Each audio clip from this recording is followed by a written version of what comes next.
हे काय 6 महिन्याचं कालवड आहे आणि ग्रोवर आहे 1 किलो रोज. ग्रोवरमुळं बघा ही पिल्लं कशी छान आणि गोवंशमुळे ही गाभण सगळी लाईन आहे बघा सुंदर एकासाठी एक आबा ह्या पूर्ण गाभण गाईत कसं पूर्ण गाभण गाई आणि ह्यांना गोवंशच देतो साहेब मी. कोणतं खाद्य चालू त्यांना? गोवंश तुमचं हा आंबिकाचं गोवंश. आंबिकाचं गोवंश एक नंबर रिझल्ट आहे. आणि कालोडीनला कोणतं देत आबा? कालवडींना ग्रोवर देतो हा. आणि रोजचं एका टायमाला 2 किलो गायला या खुराक आहे. हा 4 किलो गोळी एका टायमाला देतो गाभणची मी. हे सगळी गाभण आहे साईड पहिलं वासरे साहेब एकाचडी एक नंग आहेत.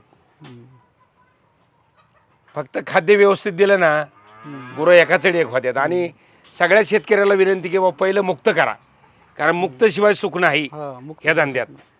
आणि गायीला सगळ्यात मोठं सुख आहे की ज्या गायला माझ्या बांधून ठेवल्या उठा येत नव्हतं ती गाय आज आम्हाला सापडत नाही धरायची म्हणलं तर. म्हणून आता प्रचंड मोठा अनुभव आला.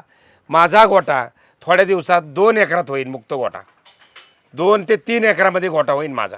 आबा ही कालवड किती दिवसाची होतं? आता ह्या 14 महिन्याच्या कालवडीत दोन्ही आणि सध्या गाभण आहे ते आता कासर लागले ते बघा. म्हणजे 1.5 ते 2.25 वर्षात माझ्याकडे गाय तयार होती 100%. केवळ चांगलं खुराक दिल्यामुळं फक्त आंबिकाचं आंबेकाचं खुराक दिल्यामुळं केवळ चांगलं खुराक दिल्यामुळं. ग्रोवर आहे पहिलं ह्यांना ग्रोवर असतं 2 किलो. आता गाभण काळात गोवंश आहे. 1.5 वर्षात 1.5 ते 2.25 वर्षात माझ्याकडे गाय होती या म्हणजे ती दूधच चालू होते तिचं.